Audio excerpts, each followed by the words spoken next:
Hello and welcome to the Squeaky Bum Time Podcast with Mike and Laurent. It is Friday, February 25th.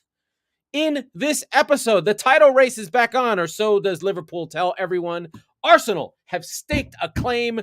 Leeds in a relegation fight. No, and they're terrible. But first, Mike, war. What is it good for? Ugh. First of all, let's get this out of the way. And we obviously hope for a peaceful and, as less bloodshed as possible resolution to this ridiculous conflict between Russia and Ukraine and the impending one with China and Taiwan.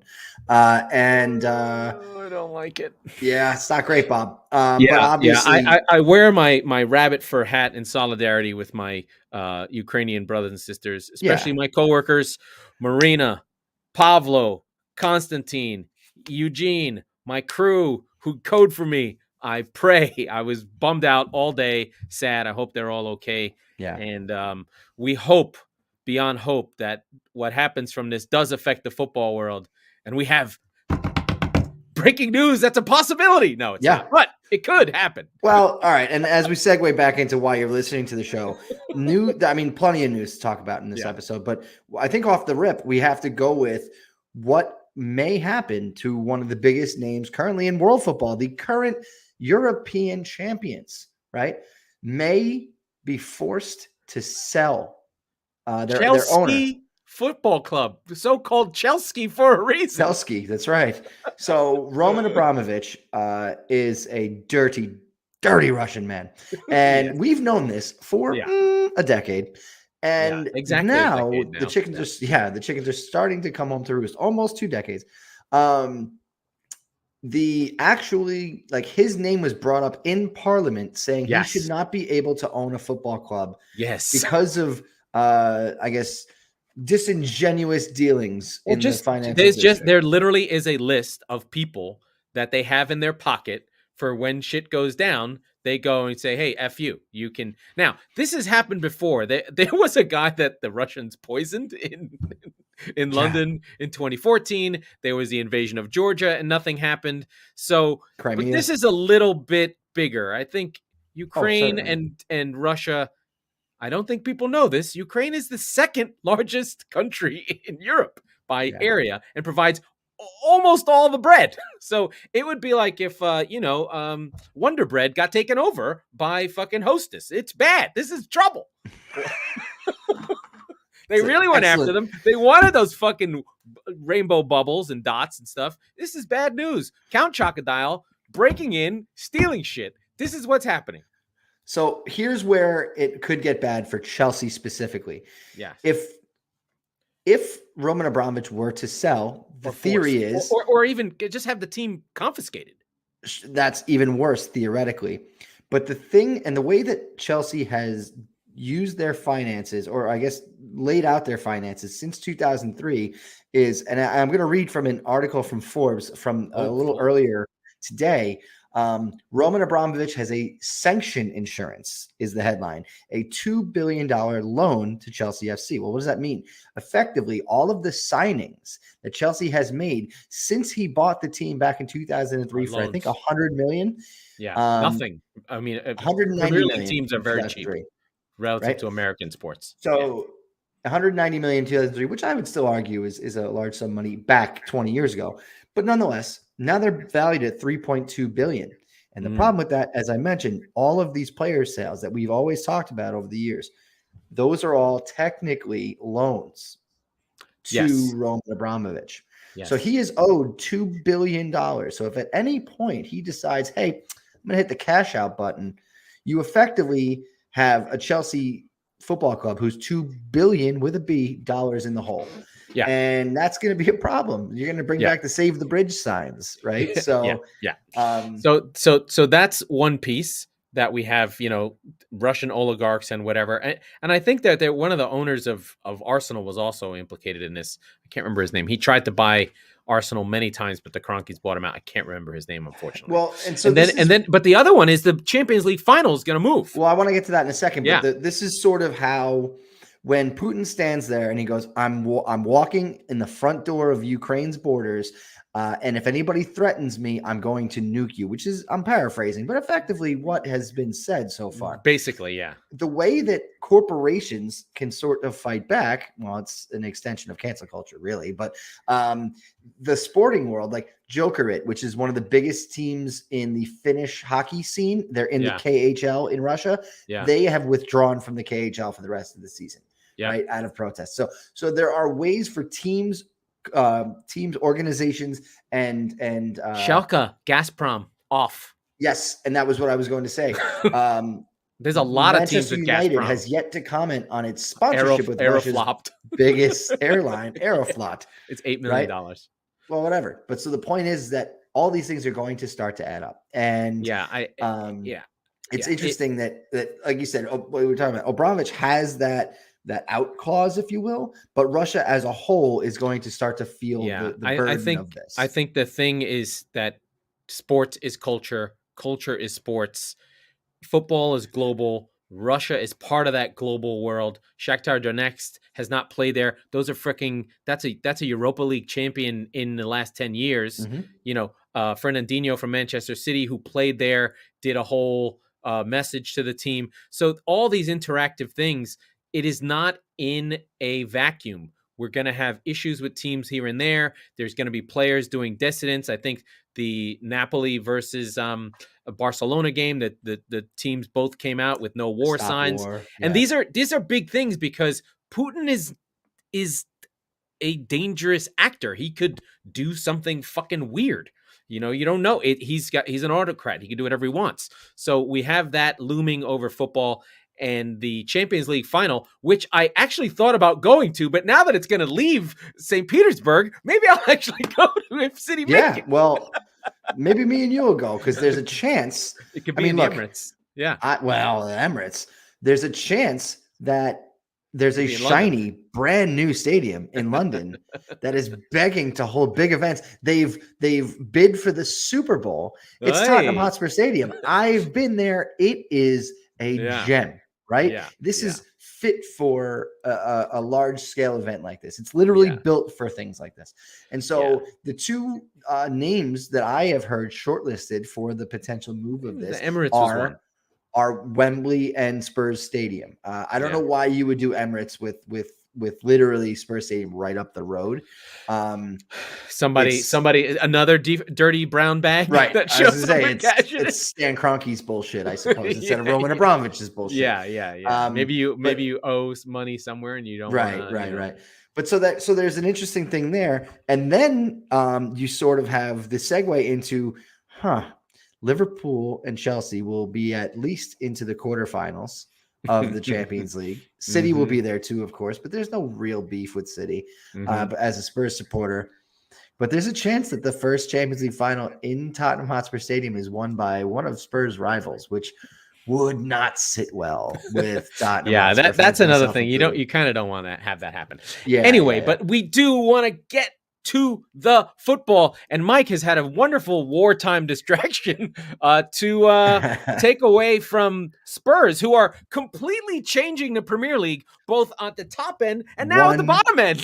One game at a time. One game at a time, changing all the narrative. So we talked last week was the big win for Spurs, our effusive, amazing moment of, the title race is back open. Oh, look at Spurs. They're going to kick on.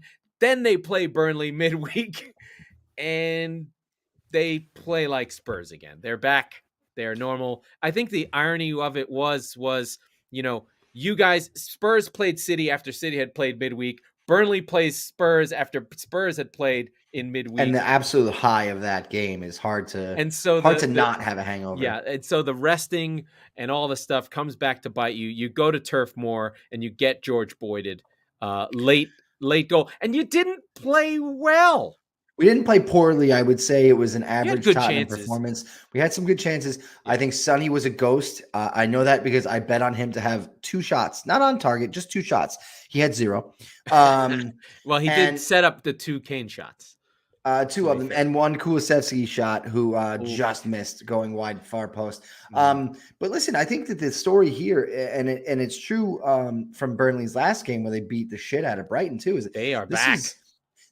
they're feeling the back against the wall. Maybe not so much now, but that's 2 wins on the bounce where they went out and got these wins. Okay. This was not your sit back and we'll just hit you on the counter sort of Burnley. They got 2 name brand wins. They got one against Villa, which you would not have expected, especially the way Villa had been playing, and one against your mob, where you would not have expected it. Well, and Brighton. They beat Brighton. Excuse me. They beat Brighton. Even better, an even better win. Yeah, exactly. And so, I mean, look, the stats. If you look at it, 34% possession, but they outshot Spurs. Yeah, right. So that's not good. No, but they went out and they got this game, and more power to them. Frankly, this could have been 2 or 3-0 as well. Hugo made a couple of really nice saves. And I cursed Christian Romero because he was having a phenomenal game. I was watching him closely and I thought he was great. And his Ben Mee beats him for the goal. Now, he sort of, it's a weird angle, and Mee does a great job in the air to go up and get it and angle it into the corner. I don't really put this on Romero all that much. He did, but frankly, his man got the goal. He got beat by Ben Mee. Yeah, so, I mean, I think there was just it was a Englishness versus I'm not ready for Englishness. Not that I'm bad, but this guy went full English on me. I think it was I'm not all the way there. Bit of sausage. Yeah, he went over the top. He had a full run, but he did go through Romero. Right. Yes. Well, it was. But I mean, it was playing like it was a 1-on-1. If he beats him, he beats him. But he beat him, right? And then we told you that Liverpool would beat the living fuck out of Leeds. Oh, they really fucking pounded him like a. They did 6-0. Now, I want to say something that fucks me off because I understand narrative. Everyone's a title race. When City beat Leeds 7-0, it was the end of football as we know it. The league's over. It's terrible. This thing doesn't work. The money, blah, blah, blah. The narrative was that when Liverpool beat Leeds 6-0, it's, look, isn't this great? Look how great Salah Mane are.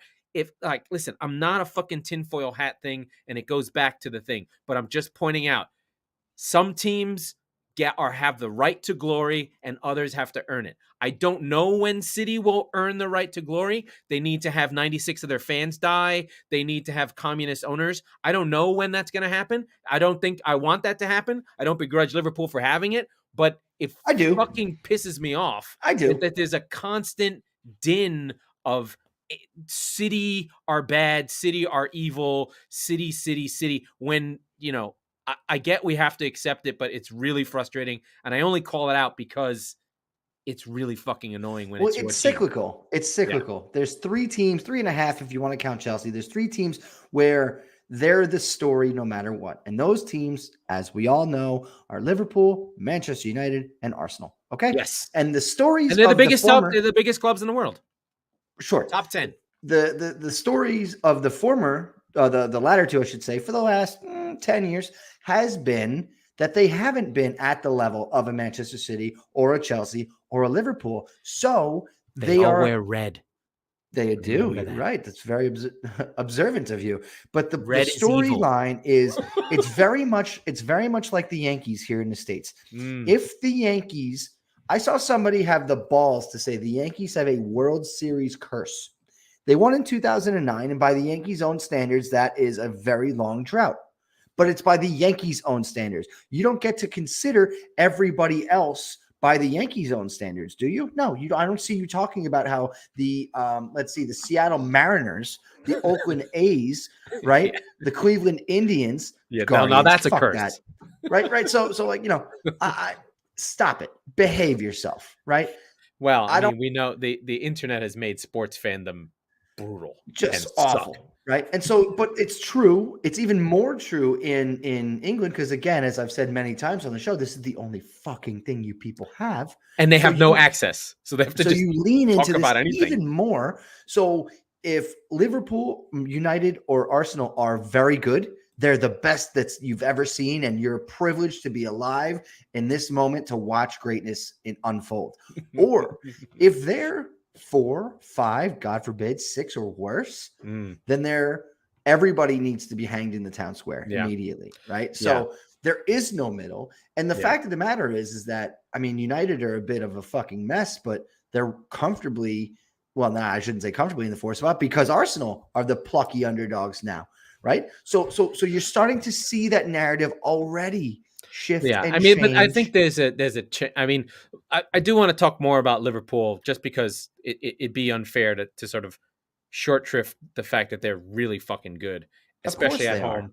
They now have the top 3 leading goal scorers and the top 3 leading assist makers. They've scored 70 goals, which is more than the next 3 combined. I mean, it's a big number. They're going to put 100 down for the season. They are on City's back. City cannot. We have 18-19 all over again. April 10th. Mark it down. The El Nuevo Clasico, Liverpool versus Manchester City at the Etihad is. And if you need, and if you're not, Etihad? At the Etihad, yes, it sounded a bit German. Sorry. That's the Etihad. No, we're not. No more German. I can't even make war jokes anymore, because now we're having the first land war in Europe since 1945. It's not even funny anymore. God damn it. It's upsetting. It's kind of funny. They don't have as nice uniforms as the old ones, though. I haven't noticed the uniforms. No, they're not good. It's not quality. Are there any spikes on helmets? No fur, no hats, none of that. None of this good stuff. There it is. Anyway, none of the real shit. So I'm gonna put my I gotta get all my loyal gear on. I got my new hat for the season. San Diego Loyal, very nice. Yeah, it was cold. It's cold in San Diego. It's 45 degrees. Wow. Very nice. So Liverpool on City's back. It'll be a title race down to the end. What I was trying to say is Barcelona, Madrid with Ronaldo and Messi, with Pep versus Mourinho. That 2009, 10, 11, 12, 13 seasons, those Clásicos that you had to watch in La Liga just before the Premier League took off again. Not only were they battles, the level of play was so high. You were just like, this is a different sport. Something else is going on here. And Liverpool versus Manchester United City is now that, right? Mm-hmm. You get the 2 best managers in the world. You can argue and pick which one. You can say Fraudiola or checkbook Pep, or you can go to Klopp and say, yeah, you won 1 trophy, and one of them when everyone was at home. So take it easy. 8-punch Magoo, right? You lost every big game until you didn't. Win it with fans there. Then you'll feel some real fucking pressure. Bitch. 93-20 for life. Yeah, it was easy. It was easy when nobody was there to win the fucking league. Love that. You like that? You like that? I do like that. I do like that. Yeah, I'm salty. It's the like counter argument to that is like, yeah, but we have Anfield. And it's like, okay, you only have Anfield half the time. Yeah, right? I don't know. Whatever. I have nothing. My stadium is like playing with no one's there all the time. So you can tell that, like Manchester City, Laurent is on the ropes. Yeah, I am on the ropes. And I'm going to help him out. No, I think... I'm salty, man. I'm fucking had it. I hate Liverpool. I don't want them to win. I now have to live fucking uptight games for the rest of the season and have to watch my back. And when we draw against Everton away, because Frank Lampard figures out his stupid fucking team, and Guardiola is like, oh, let's play Zinchenko so he doesn't have to think about the war, and he gives up a fucking goal, I'm going to be very upset about it. Let's play Zinchenko so he doesn't have to think about the war. All right, let's play a fun game. Who's going to drop points first? Because neither of them, I will say, will go undefeated, or I guess pick up all of the points between now and April 10th. City has a better chance to do it. They're just better. You mean they have a better chance to run the table into that game? Because they have a better team. Okay. So I'll say this coming Saturday, Everton, Man City, and Liverpool don't have a game because they have the EFL final. So you're going to Goodison to take on Everton. Always a tough game. Oh, I don't agree. No matter what. I think. I mean, this is not a good Everton. I don't think that. I don't think that Lampard is a good manager. No. So I'm less concerned. Nor do I think Everton's a good team or a tough game for City right now. Okay, City's schedule is Everton, United, hold on. Palace. But the thing about this game is this is in Liverpool's backyard, right? Yes. 1. 2, It is literally in Liverpool. Two, thankfully, unlike your jellyfish spine, Manchester City has one, right? And They they're are tough. damn fucking good. So they're going to see Liverpool put up a touchdown on Leeds, and they're going to go, all right, motherfucker, you want to dance? Let's go. And they're going to make, they're going to pull Everton's heart out of their ass.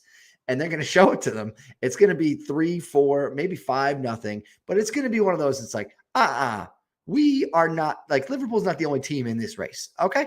So I think that they're going to have a convincing, like, just we're here to kind of win, statement win.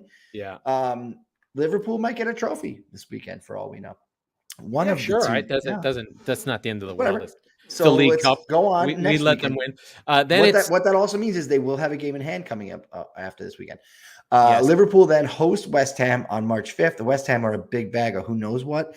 But that weekend, City has the Manchester Derby, and they have the Derby. The difference there is that if by chance West Ham gets something out of Liverpool, City's going to know it because it's the next day, right? They play on a Sunday rather than a Saturday. The thing is, Liverpool. United are always that's tough. I hope that the rest of the season, and it does look that way, that at least through April 10th, they never play on the same day. Oh, they don't plan. They change. No. This information changes all the time, so it doesn't. I don't think it's going to change to this point. I think it's pretty stocked in at this point. But so the reason I say that is because you're going to know what Liverpool did, and vice versa, every time you go on the pitch. It's not going to be like one of those we're both playing at the same time, and you've got one of the assistant coaches with checking his phone, right? I don't know. They move stuff. Trust me, they'll figure it out. But not this soon, right? They would. Sure, they will.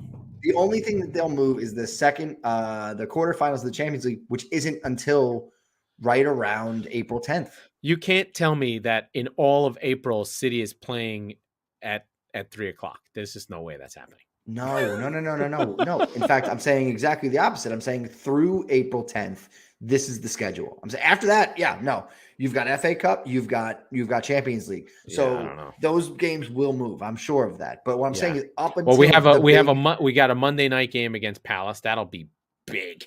Yeah. That's gonna be a fun one.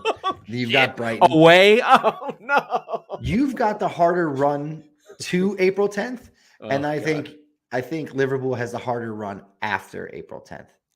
Yes, we have. This is a tough run. I mean, this is a tough run. It's Tottenham, Everton, United, Palace, Brighton, Burnley, then Liverpool. I would rather not play Burnley before Liverpool because that means that you're going to be bruised. Even if you beat, it is a myth, right? Yes, we'll go away to Burnley, but it happens enough that you just go whatever. But City do kick the shit out of Burnley. There's no I shouldn't be. I have it right here. Champions League schedule in front of me. There's a chance that the quarterfinal might be midweek before Man City Liverpool. I hope it's not. I hope it's after. But it's definitely going to be one of those. It's either going to be April 7th, 8th, or April 12th, 13th, something like that.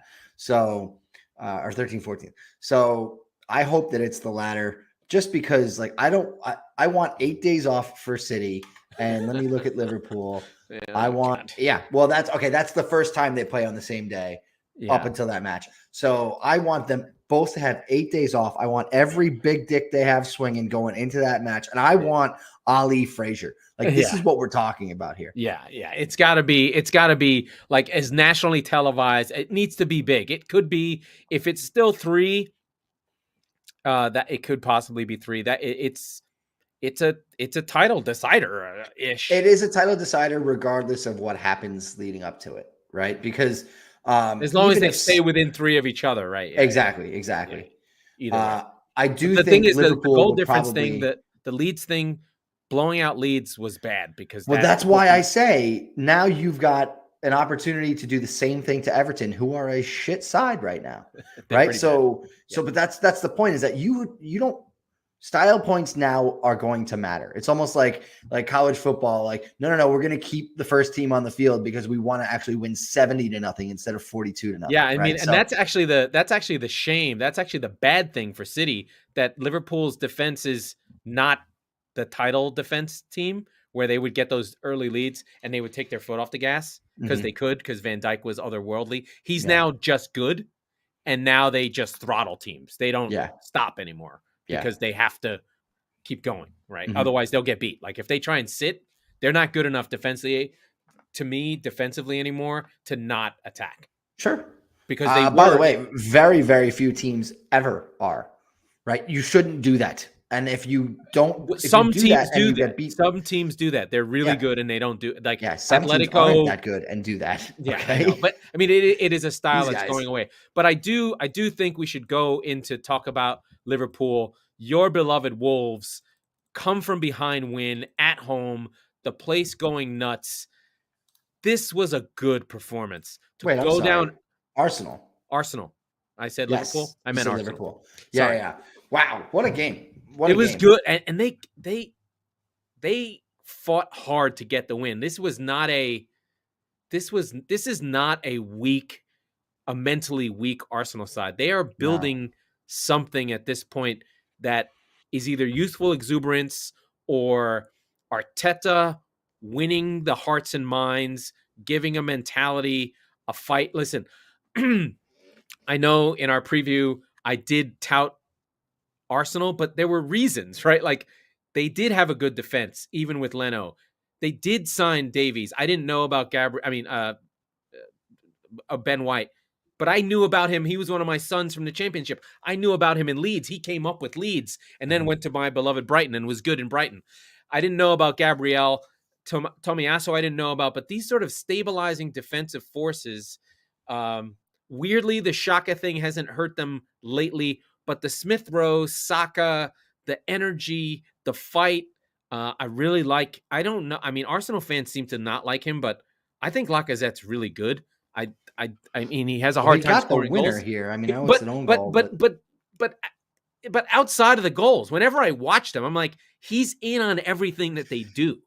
In the games where, I mean, he ends up being sort of like, quote unquote, like big game player. He always bothered me with Spurs. He's had a few really, really nice goals. He fights. He does work. He does things. He's not passive. Like he comes deep. He gets the ball. He's the kind of like, when I look at Arsenal, I do see the Manchester City side of it. So I see the same patterns. They're not as clean. They're not as predictable. It's kind of like a shit version of City, but they have something that's different, and that is a bit more swag and juice, right? Like City is very ordered and professional and robotic, whereas Arsenal has some fun to it. It's like, there goes fucking Martinelli. Holy shit. That guy's amazing. That's the difference in personality, not in quality. Personality, yes. Between Pep and Arteta. Arteta encourages that, whereas Pep basically stomps on it. Yes, we are a collective. We are a unit. I am the spokesman of this unit. Well, and it's not, that's the main piece, right? It's not so much that Arteta doesn't it's not like he fans the flames or he puts them out. He lets the players appreciate we are a collective, but I want you to enjoy your cog in the machine, essentially. Yeah. And I'm not going to be the face of the program here, whereas Pep is hellbent on this is me and my team and my. And there's not as much depth, so the players there's less rotation because they just don't have Arsenal can't rotate, and like it's not as cutthroat where there's a guy to replace you at every spot, right? Who's literally the best player from his country. Yeah. But it was a good win. The goals were good. I love that Smith Rowe and Martinelli have a little bit of competition between them. They kind of move in and out, gives a little bit of juice for both of them. Saka seems to be a permanent fixture in the team. Partey was good. Xhaka didn't hurt them. He plays a little bit deeper. The Ben White and Gabriel partnership was good. Wolves are fucking name brand, man. They don't fuck around. Yeah. Now, they are, and this is going to I just looked this up. Their expected goal difference is so far off the charts that it is like they're bound for a regression to the mean. But their games are the lowest scoring events in the league because they are one of the lowest scoring teams in the league at Where is their goals against? Oh my God, I can't find it. Goddamn Wolves. Sorry, Wolves are third bottom, but they're also third top on defense. So they're third in goals for, third from the bottom in goals for, but third from the top in goals against. So nothing happens in their games. Yeah. Yeah. No, I know. But their expected goals against is plus 14. So they're like Right. playing way over their heads. And It's that's just the so Jose Sa frustrating thing. me Yeah. looking at this table, because I think we can, as far as the top 4 race is concerned, I think we can probably, despite the fact that what you were just saying, I think we can close the book on Wolves now. I think that this game, and losing it in the fashion that they did, this was their chance to jump back up. And in they're fact, not, and their quality does not reflect it, right? They're not this good. Exactly. Yeah. And I look at it and I go, man, if Spurs beat Burnley or Southampton or fucking Villa or Newcastle or any of these games where it's just like, what the fuck are you doing? They're right there with Arsenal, and the game in hand that both teams have left is the North London derby. So we're talking about just such a missed opportunity. When you talk about the massive nature in which we're looking at with Man City and Liverpool, where I'm not comparing it on they're quality. Gone. Those teams are gone. I'm not comparing it with quality, but like, as far as like, that would be the second biggest game of the year, would basically be Tottenham Arsenal for a Champions League spot towards the end of the year. Yeah. When is that game being rescheduled for? I don't know. Let me see. Here's Arsenal's fixtures. I don't know that it has yet, to be quite honest. It By hasn't. the way, you want a crazy stat? You ready for another wacky one? Emil Smith-Rowe is the joint top scoring Englishman in football. Phil Foden, where'd you go? Yeah, Phil Foden. Well, Jared Bowen is on 8. Jamie Vardy is on 8, and Jared Bowen and Smith-Rowe is on 9. And he doesn't play every game, which is pretty incredible. I do want to go through some more games. We didn't go through the scores because it was a bit of a haphazard week. We can jump into scores. As I go through it, I hunt them down, I look for them, I find them. And the scores midweek, we had Burnley 1-0. That we know. Ben Mee grabbed that one on yesterday. Then our boy Conor Gallagher returns, puts a knife into Watford. Watford, Crystal Palace really put the smackdown on them. Wilfried Zaha with 2 goals. Matata, Conor Gallagher. God, I fucking love Palace, and I hope they lose to City badly. Then we know Liverpool smash Leeds. Leeds are in a relegation fight. Mohamed Salah with 2 goals. Mane with 2 goals. Salah both penalties. Sadio Mane in the 80th and 90th. Van Dijk and Matip score. They're just getting goals from everywhere. They put 16 shots on target against pathetic Leeds. Leeds are in trouble. Let's stop there for a second. Do we want to? You don't want to go? Let's go through the rest of the scores, then we'll go. The last score is the Arsenal Wolves game. But just to cover the scores, Pepe in the 82nd minute, and then, by the way, after that Pepe goal goes in, this is an Arsenal that is not seen for fucking ages. They were like wounded dogs looking for blood against Wolves. No pun intended. It was Wolves against Wolves. They were after it, and I was very impressed. It was like, whoa, where's this team from? And the Emirates had some juice, and the players were edging them on. There was some collective spirit coming from the stadium to the players, to the goal, to pushing everything forward. It was nice to see. It's the thing that happens with football that no other sport has. It's the drive of the crowd, the whole thing. It's why we hate fucking Anfield, because you're just like, fuck, they got them. It's like a half a goal. They're willing them forward. You can feel it. You're like, no, here it comes. You see it in like college football sometimes. You see it in like when Seattle did their 12th man bullshit. But like you can see the fear on the opposing players. That's the metric, right? It's not like Van Dijk going nuts. It's not the cop end going crazy. It's everybody else looking around like, oh shit. Right? Like that's where we're going to get got. And that's it's Barcelona down 4. I mean, up 4, falling apart. Like That doesn't happen No. it simply doesn't happen. But Anfield has that, and Leeds just get swallowed up by that. We were talking about that. Arsenal get dragged along forward. But I think the relegation fight is where you want it to go, or Yeah, did you there's want to talk about 7 Leeds? teams that I'm going to include in this now. We talked a lot about how it's a 4-man race. It for was. one It's spot. not anymore. It was. And then Burnley go out and win 2 fucking games, and they're right there, okay? Yeah. But it's not just Newcastle who are in danger now. Everton, what are you doing, guys? They're on 22 points. So, all right, let's start at the top. We're going to go all the way up to our beloved, we hope not, Brentford at 14th. Yeah. Okay. Now they're right They're in on the middle. 26 games. Yeah. They're right in the middle on goal difference. Yes. 24 points from 26 games. Now that point ratio is going to start to be the factor that you look at here. Now, I do want to give the XG. They're way better than these teams. And so is Everton. Yes. Well, but this is expected. So this is in terms of quality. Now, this is games they've already finished. We know about their early games. Look at the entire season XG, sure. If but we were to probably look at in the last 10, no. No, they're right there. Okay. Yeah. Something has happened. Like everything we thought we loved about Brentford has gone away. All Tony. Of the exuberance, all of Ivan Toney's just juice, all of the Thomas Frank magic. Yeah, it seems to have dissipated. Gone. Okay. Well, they can't stop anyone. They're giving up goals like crazy. Yeah. Yeah. And as you mentioned a few times on the show, you lose your a strong goalkeeper to injury. They got him back though. That's the problem. And maybe he's not well. So let's see. Their last 6 games. Is it 1, 2, 3, 4, 5? 3 to Liverpool, 3 to United, 2 to Wolves, 2 to City, a 0-0 draw against Wolves. Stop, wait, hold on. 2 to Wolves, we just spent 5 minutes talking about how they don't create anything.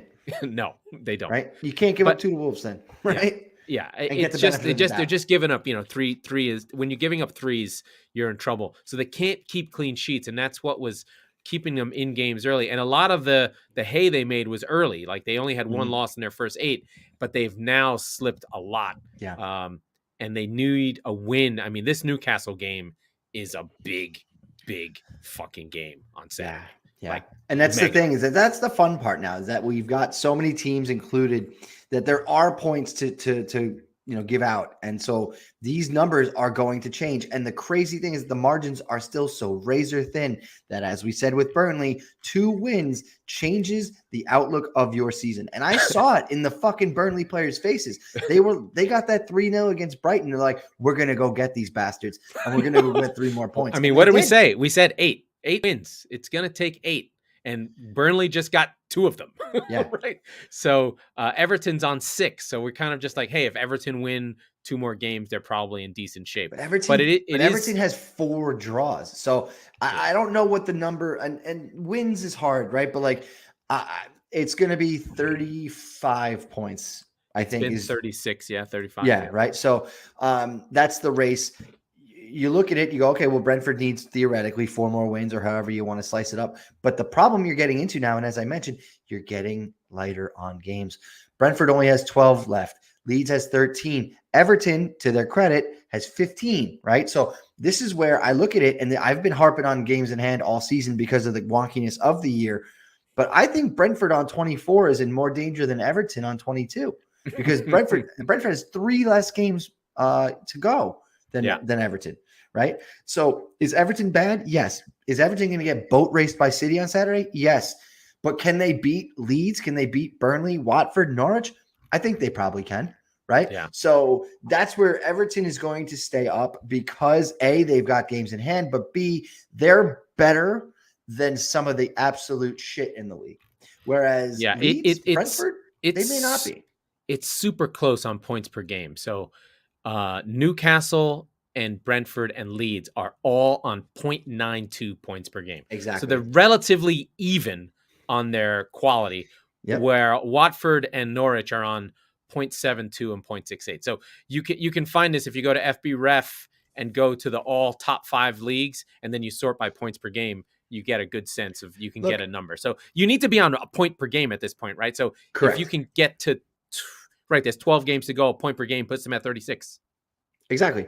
And so, Yeah. I mean, yeah, you can probably kiss goodbye to Watford and City, but Norwich City, I should say. The last time I said that, Burnley went out and won a couple of fucking games. So Yeah, you don't know, and this is where the it's a vote for Dyche. It's a vote for they got the right striker that they needed for them. I think that is the thing that I always think about with Burnley. They may not get players you like, they may not be flashy, but they get the player that they need for them yep, when they need him. and it works out. It works out. Wout Yeah, Weghorst is a problem creator. he's good.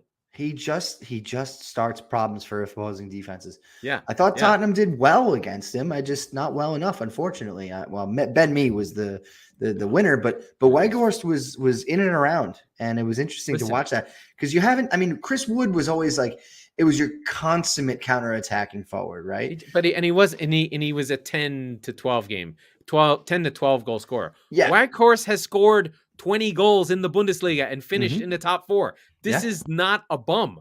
This is a real guy. Like this is not a joke. It's a good sign. He's had his last 4 seasons in Wolfsburg, finished 6th, 7th, and 4th. 17-7, 16-3, 20-8. He was having a down year because Wolfsburg was having a down year, and I'm sure they wanted to pick up their money. But for his career, his goals plus assist rate, he's on a goal every other game. He's 0.49 for goals, 0.63 for goals and assists. This is a good player. Like if he plays well, they'll sell him. and his style works for the Premier League. He's giant. Yeah, he's 6'5" and a half. He's quick. Oh, he's good. Yeah, and he's quick and he's a big Dutch. Man. He can move his feet. Yeah. So he's been bedded in. We like Burnley to stay up. Cornet didn't even play, and they scored. Well, okay. Day. We like Burnley's chances. I don't want them to stay. Again, I want them to go. Of the teams that are in danger that I've said, Brentford, Leeds, Everton, in addition to the normal 4, Newcastle, Burnley, Watford, and Norwich. I think Brentford and Leeds are in the most danger of that group of 4. Of getting pulled in yes. To the bottom. However, Newcastle without Trippier does look to be a little like, well, tricky. Same old Newcastle, right? Like they had their savior. But they are undefeated in 5. And points are points. I get that. But I was bullish on Newcastle. I am slightly less so without Trippier, who, by the way, they won games on 2 free kick goals. So it's not like he won them games. It's not. Yeah, he actively one man band. Yeah, man band won them games. Right. I think but there is something that has changed. I think Byrne, my guy from Dan Byrne, solidified that team's defense. He has a winning mentality. They took a player who did not work at the job that doofus Steve Bruce had him playing.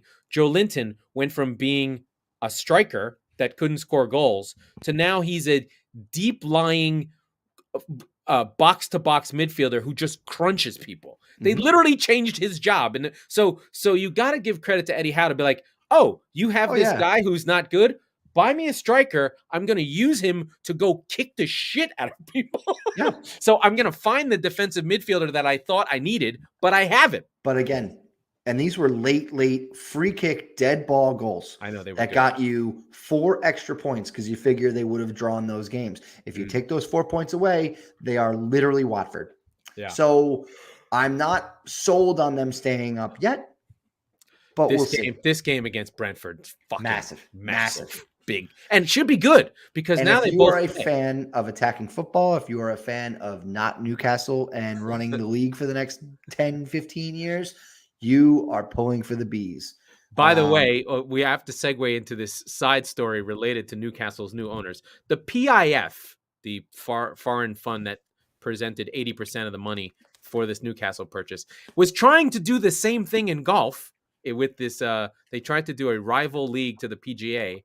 That's in Saudi Arabia.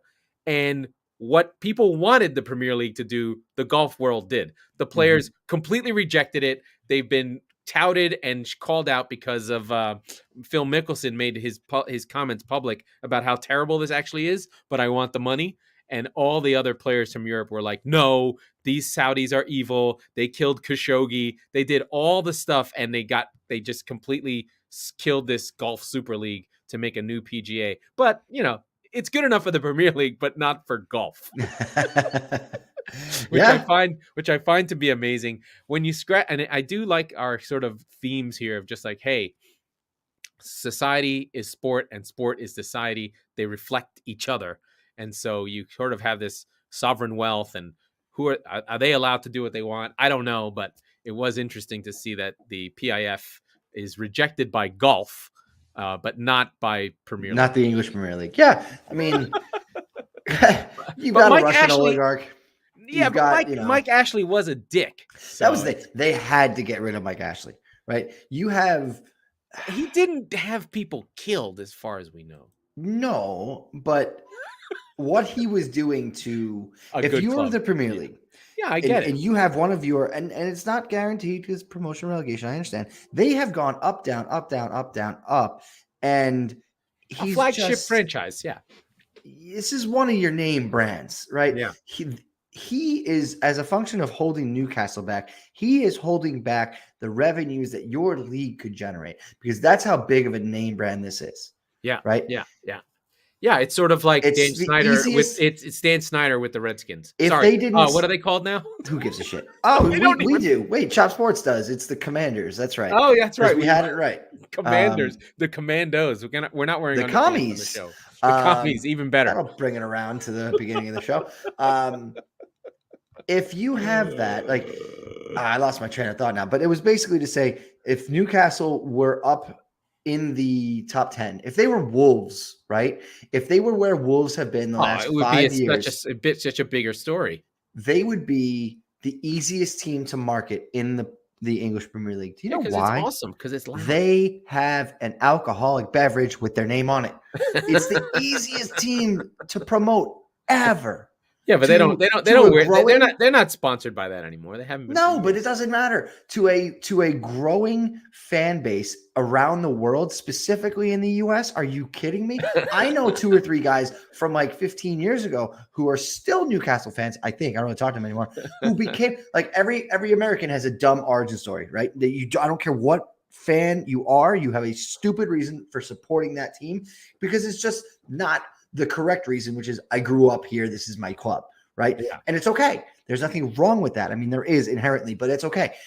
The reason to support Newcastle blindly as an American is, I like the beer. By the way, the beer is shit, but also it's just a silly reason, right? Yeah, So- we all have stupid. One day I have to do my origin story. It involves Oasis, which is pretty pathetic. Yeah, and mine involves Clint Dempsey and FIFA, right? And so it doesn't matter. It doesn't matter is the point. Overseas, anywhere outside of England, which, as we remind you again, is the size of New York fucking state. So anywhere outside of that bubble, you're allowed to have a dumb reason to support whoever you want. Yeah, You just don't- it is one of those fascinating things that the narrative of the whole league comes from this small local parochial island nation that they can't watch all the games like we can. They Right. actually can't cover their own league as well as we do because we can literally watch every game and they can't. Yeah. Tifo, a great channel. If you're not following on YouTube, Tifo is fantastic. They're part of the Athletic, but they were already on their own. And then, like everyone, we're joining the Athletic. They got scooped up, but they do good explainer things. And they did a whole video on the explainer of the noon window in the UK where no games can be televised from, I think, 12 noon to 3:15 every Saturday. And only England does that. No other country does that.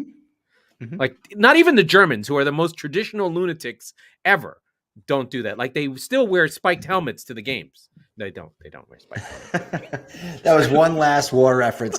All right. But now I have to go back to World War I, right? And we're going to talk about Yeah, Passchendaele. yeah, We're going to talk about mud. We're going to talk about Verdun. We're going to talk about rail guns. It's going to be great. So that's what you have to look forward to on the next episode of the Squeaky Bum Time Wartime Podcast. Oh my God. Can we Mike do that? I'm in. We can do that. Yeah. Yeah, absolutely. But I do want to go through the schedule. Just this weekend's coming up. We have Southampton, Norwich on Friday. Southampton on, I think, a 4 or 5 game winning streak. They're really good that you can expect them to beat Norwich at home. Then Leeds, Tottenham. If Tottenham can't score versus Leeds, you can't quitting fucking the show. do anything. I'm Like, quitting this is the like fucking show. the get healthy game. You better put 4 past them. Brighton, Aston Villa on a battle of 2 teams that we love and we're worried about them. I don't think Brighton need this game as much as Villa do. Steve Gerrard needs this game. It's a big one. Then we talked about it. Probably the game of the day, Brentford-Newcastle at Brentford should be a barn burner. Then Palace-Burnley, the less talked about that game, the better. United-Watford, don't care. City-Everton, a big game, the Saturday late game. City need this game, but it's at Goodison. Yeah, I'm scared. And then West Ham Wolves, I think both these teams are going to find out that they're also Rans. I would bet the draw. And then Chelsea Leicester, I was going to say, when they made the schedule, seemed like a that's postponed. It even says it. Sorry. West Ham Wolves. The League Cup final between Chelsea and Liverpool on Sunday. Hooray. Be interesting to see who Liverpool trots out there. They better go fucking win that thing. Don't be. Well, they do have depth now, so it's not like it's the same 11 and they're going to give them a blow. But it's Chelsea, so we'll see. But I want to go back to the West Ham Wolves games. I do like a draw as a bet. I'm not going to, but I'm just going to lose a lot more money.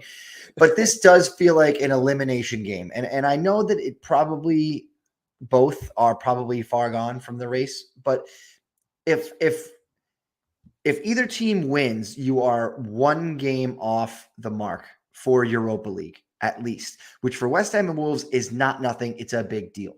Yeah. So West Ham are still in the Europa League. Remember, this is a playoff round for the Europa League before those teams that qualified in the groups even play. That's right. They broke it up. So West Ham are still in the Europa League. What I started that sentence meaning to say, and then I remembered United are probably going to beat Watford, is that brings you a little bit closer. If you win this game, regardless of who you are, specifically West Ham, though, you're still in the top 4 race. You're probably not, but you're still mathematically in it. I don't trust United in any game, even against Watford. Sure. Listen, the problem now is not that how many points you are behind, how many teams you are behind, okay? Yeah. Because now you just need more teams to drop shit. And I don't think, we've seen crazier top 4 races where it's literally a hot potato, nobody wants it, but it's happened many times. Yeah.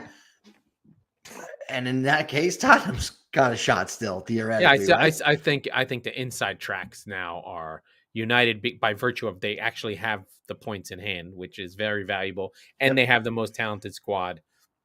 I think Arsenal's got the inside track. Yeah, well, that would be the other one. Is Arsenal has the inside track, but we can't. I don't think we can expect Arsenal to lay consistent performances. They have a tough back half of the season. They still have to play Liverpool. They still have to play United. They still have to play West Ham. So they have tougher games, but I would expect them to lose versus Liverpool because they never beat anyone ahead of them, but there's less and less teams ahead of them. So as long as they stay in that realm, maybe they'll pull Chelsea back. You never know the way Chelsea's going, especially with Lukaku. We haven't even talked about him, but he had the 7-touch game. He got benched in the Champions League game versus Lille. I wonder what Roman Abramovich thinks of him. How does he feel about his £100 million loan? I think he gives zeros and he's just like, I'm good. Yeah. All right. I read in that same article that his worth is $13.3 billion. So it's still just a drop in the bucket for him. But yeah. Yes. All right. That'll do it for us. Let's get all right. That was the Squeaky Bum Time Podcast with Mike Salerno and Laurent Cortines. We are the football wing of the Chop Sports Network. We record on Tuesdays and Fridays, so be sure to subscribe wherever you get your podcast so you never miss a show. We thank FanHub, who has been killing it for us, and thank all the people in England, and pray for the people in Ukraine. And that's about as non sequitur as I get.